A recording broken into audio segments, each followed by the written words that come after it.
HMPV virus దేశంలో భయాందోళనలు నెలకొన్నాయి. దీనిపై భిన్న వాదనలు వినిపిస్తున్నాయి.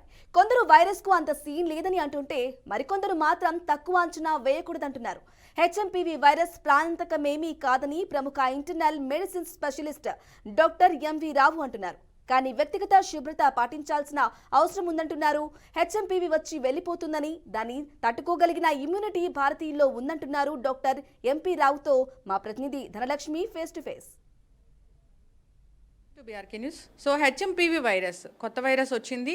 సో చైనాలో లాక్డౌన్ పరిస్థితులు, ఇక భారత్లో కూడా 2 కేసులు నమోదయ్యాయని చెప్తున్నారు. అసలు ఏంటి వైరస్, ఎంత డేంజర్, ఎలా వ్యాపిస్తుంది, రాకుండా జాగ్రత్తలు ఏం తీసుకోవాలి, దీని గురించి అసలు డాక్టర్లు ఏం చెప్తున్నారు, వివరాలు తెలుసుకుందాం. మనతో పాటు ఉన్నారు ప్రముఖ internal medicine specialist doctor M B Rao గారు.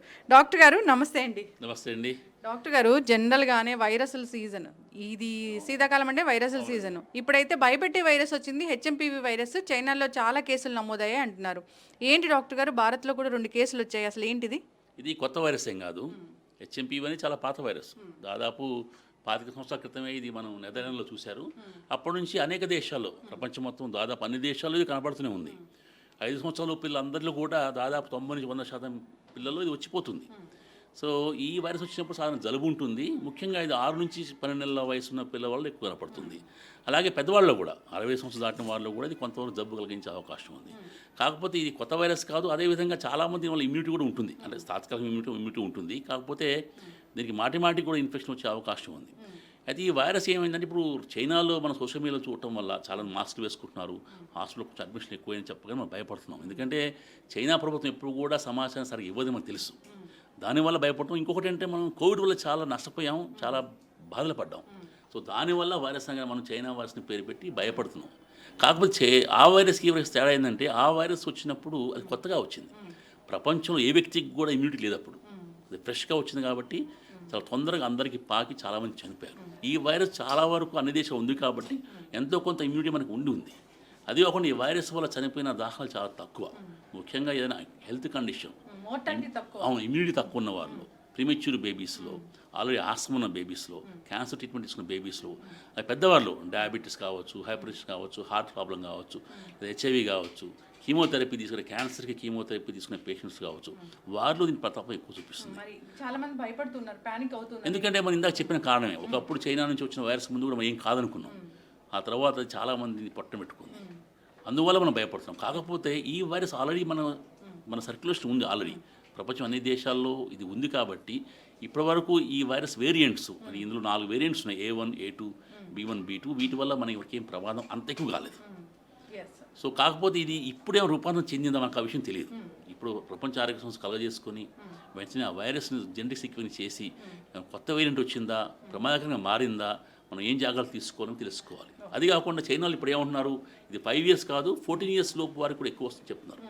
ఇప్పుడు చూస్తే మనకి వాళ్ళు చెప్పింది అంటే, కొంతమందిలో చాలామంది అడ్మిషన్ అవుతున్నారు, అడ్మిషన్ చాలామంది కూడా ఈ వైరస్ కనపడుతుందని చెప్తున్నారు. కాకపోతే వాళ్ళంతవరకు మరణాలు ధృవీకరించట్లేదు. సో ప్రస్తుతానికి మనకున్న సమాచారం ప్రకారం భారత ప్రభుత్వం, అంటే వైద్య ఆరోగ్య శాఖ కావచ్చు, లేకపోతే మన తెలంగాణ ప్రభుత్వ వైద్య ఆరోగ్య శాఖ కావచ్చు, చైనా ప్రభుత్వం యొక్క ఫారిన్ మినిస్టర్ కావచ్చు, చెప్పేది ఏంటంటే, ఇప్పుడు మనం భయపడాల్సిన అవసరం లేదు, చైనాకు మీరు ప్రయాణం చేయవచ్చు, చైనా నుంచి కూడా వ్యక్తులు బయటకు వెళ్తున్నారు కాబట్టి మీరు భయపడవద్దని చెప్తున్నారు. సో ప్రస్తుతం మనకి ఇంకా సమాచారం వచ్చే వరకు దీని గురించి భయపడకూడదు.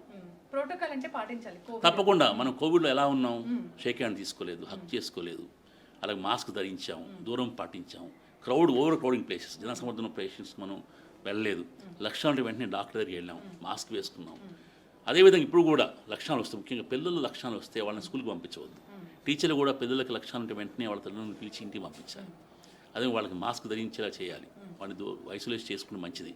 పెద్దవాళ్ళు కూడా జబ్బులు ఉన్న వాళ్ళు, ముఖ్యంగా వృద్ధులు బయటికి వెళ్ళకుండానే మంచిది, వెళ్ళినా మాస్క్ ధరించాలి. ముఖ్యంగా హాస్పిటల్కి వచ్చే వాళ్ళు కూడా తప్పకుండా మాస్క్ ధరించే ఉండాలి. ఇప్పుడు అవుట్ పేషెంట్ చాలామంది వెయిట్ చేస్తూ ఉంటారు, మాస్క్ లేకుండా ఉంటున్నారు, వాళ్ళతో కూడా మాస్క్ వేసుకుంటేనే మంచిది. లక్షణాలు కనపడితే వెంటనే వైద్య సలహా తీసుకోవాలి.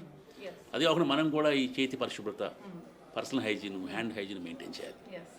డాక్టర్లుగా మీరు కూడా జాగ్రత్తలు తీసుకోండి డాక్టర్ గారు, రోజుకి ఎన్నో మంది పేషెంట్లు చూస్తూ ఉంటారు. సో అయితే హెచ్ఎంపీవీ కేసెస్ మన దగ్గర కూడా చూస్తున్నాం, యశోదలో కూడా అడపదడప ఈ కేసు 10 సంవత్సరాలు చూస్తూ ఉంటాం. ఉదాహరణకు ఏదైనా వ్యక్తికి న్యూమోనియా వచ్చినప్పుడు మనం మల్టీప్లెక్స్ PCR టెస్ట్ పంపిస్తాం. అందులో అన్ని వైరస్లు వస్తాయి, ఇన్ఫ్లుయెంజా, పారా ఇన్ఫ్లుయెంజా, కోవిడ్ వైరసెస్, తర్వాత RSV రెస్పిరేటరీ సిస్టమ్ వైరస్, అది హెచ్ఎంపీవీ కూడా అందులో ఇది కనపడుతుంది. అప్పుడప్పుడు మేము హెచ్ఎంపీవీ కేసు చూస్తూనే ఉంటాం. ఇది కొత్త వైరస్ ఏం కాదు. సో హెచ్ఎంపీవీ అనేది సాధారణంగా జలుబు కలగజేసేవారు చాలామందిలో. సో ఇది కొత్త వైరస్ ఏం కాదు. కాకపోతే ఇప్పుడు చైనాలో వచ్చింది, అది వేరియేషన్ మన భయం తప్ప ప్రత్యేకంగా మనం దీని గురించి భయపడాల్సిన అవసరం ప్రస్తుతానికి లేదు. అవును, అందులో ఇంకోటి ఏంటంటే దీనికి వ్యాక్సిన్ లేదు, దీనికి యాంటీవైరల్ మందు కూడా లేదు. అదొక భయం. అందుకనే మనం జాగ్రత్తలు తీసుకో రాకుండా వచ్చిన తర్వాత కూడా యాంటీహిస్టమిన్స్, పారాసిటమాల్ బిళ్ళలు, అవసరం దగ్గు మందు వాడటం తప్ప ప్రత్యేకమైన చికిత్స ఏం లేదు. కొంతమందిలోనే చాలా తక్కువ మందిలో ఇది ముఖ్యంగా వృద్ధుల్లో చాలా చిన్న పిల్లల్లో బ్రాంక్యులైటిస్ న్యూమోనియా వచ్చి వారికి ఆక్సిజన్ అవసరం రావచ్చు. అంతే తప్ప చాలామందికి సాధారణ చికిత్సతో నయమవుతుంది, తగ్గుతుంది. ఖచ్చితంగా డాక్టర్ గారు జాగ్రత్తలు తీసుకోవాలని కోరుకున్నామని చక్కటి ఇన్ఫర్మేషన్. Thank you. సో చూసారు కదా, దీని గురించి భయపడాల్సిన అవసరం అయితే లేదు, కానీ వ్యక్తిగత శుభ్రత అనేది ఖచ్చితంగా పాటించాలి. ఇన్ఫెక్షన్ ఉన్నవారు సో ఇతర వ్యక్తులకు దూరంగా ఉండాలని చెప్తున్నారు.